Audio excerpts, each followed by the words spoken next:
Assalamualaikum warahmatullahi wabarakatuh. Di sini saya akan memperkenalkan diri. Nama saya Manawir Firdaus, NRP 12/2020-088. Di sini saya akan menerangkan tentang lapisan pelindung logam. Lapisan pelindung logam berguna untuk melindungi logam dari kontak langsung dan korosi. Lapisan pelindung logam juga disebut dengan iner, yang memiliki tampilan seperti logam metalik atau non-logam dan non-metalik. Agar lapisan pelindung melekat dengan baik pada permukaan logam, perlu dilakukan pembersihan dan perlakuan awal pada permukaan logam. Metode ini meliputi greasing dan descaling. Yang pertama, degreasing untuk menghilangkan senyawa-senyawa minyak, lemak, dan bahan lemak lainnya yang digunakan sebagai pelindung sementara selama logam disimpan. Descaling untuk menghilangkan kerak oksida dan hasil-hasil korosi dari permukaan logam. Adapun beberapa cara untuk merawat logam metalik. Penggunaan lapisan pelindung logam metalik dapat dilakukan dengan cara-cara cladding, dipping, spraying, cementation, dan electrodiffusion.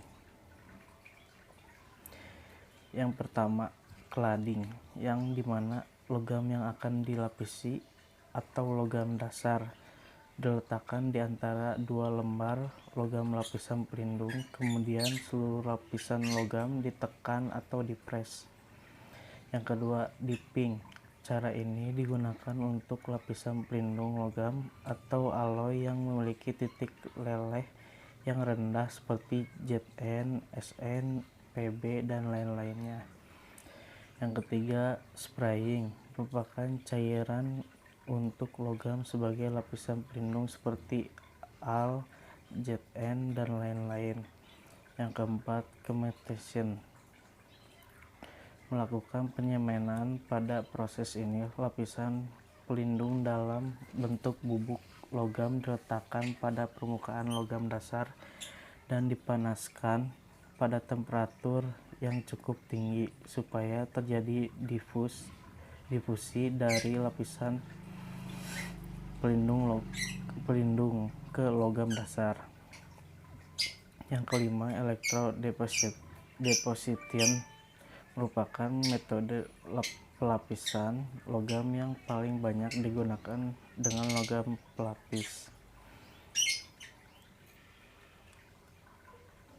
Sedikit menambahkan untuk pengertian korosi, yaitu korosi adalah peristiwa perusakan logam oleh karena terjadinya reaksi kimia antara logam dengan zat-zat di lingkungannya, membentuk senyawa yang tak dikehendaki. Contoh peristiwa korosi antara lain karat pada besi, pudarnya warna mengkilap pada perak, dan munculnya warna kehijauan pada tembaga. Reaksi kimia yang terjadi termasuk proses elektrokimia, di mana terjadi reaksi oksidasi logam membentuk senyawa-senyawa oksidasi logam atau sulfida logam. Korosi pada besi atau perkaratan. Proses korosi pada besi dapat dibagi menjadi dua reaksi redoks terpisah, antara lain prosesnya hilangnya besi. Bagian besi yang hilang umumnya adalah bagian besi yang mengalami kontak dengan air.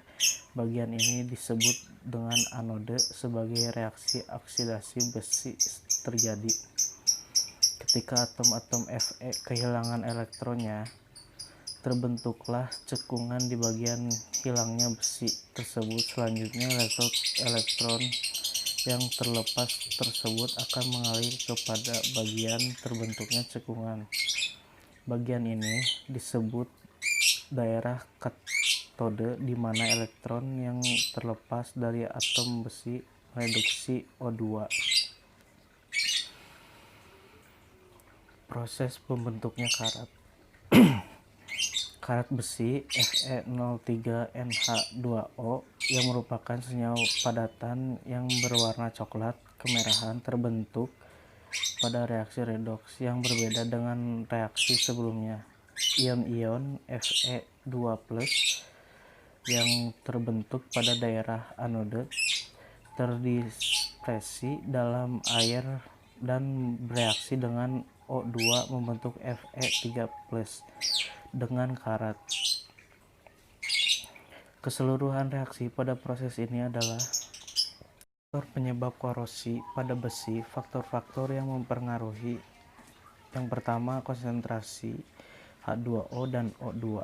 Dalam kondisi kelembaban yang lebih tinggi, besi akan lebih cepat berkarat. Selain itu, dalam air yang kadar oksigen terlarutnya lebih tinggi, perkaratan juga akan lebih cepat. Hal ini sebagai mana air dan oksigen masing-masing berperan sebagai medium terjadinya korosi dan agen pengoksidasian besi. Yang kedua, pH.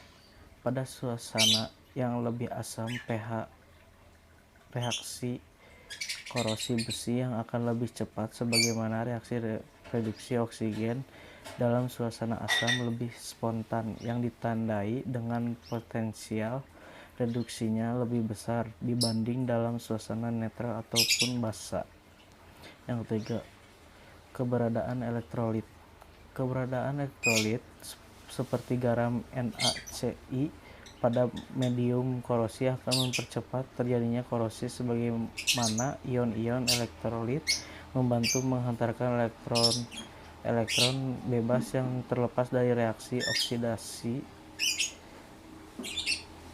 di daerah anode kepada reaksi reduksi pada daerah katode. Yang keempat, suhu. Semakin tinggi suhu, semakin cepat korosi terjadi. Hal ini sebagaimana laju reaksi kimia meningkat seiring bertambahnya suhu. Yang kelima, galvanic coupling. Bila besi terhubung atau menempel pada logam lain yang kurang reaktif, tidak mudah teroksidasi, potensial reduksi lebih positif, maka akan timbul beda potensial yang menyebabkan terjadinya aliran elektron dan besi atau anode ke logam kurang reaktif atau katode. Hal ini menyebabkan besi akan lebih cepat mengalami korosi dibandingkan tanpa keberadaan logam kurang reaktif. Efek ini disebut juga dengan efek galvanic coupling. Sekian dari saya. Assalamualaikum warahmatullahi wabarakatuh.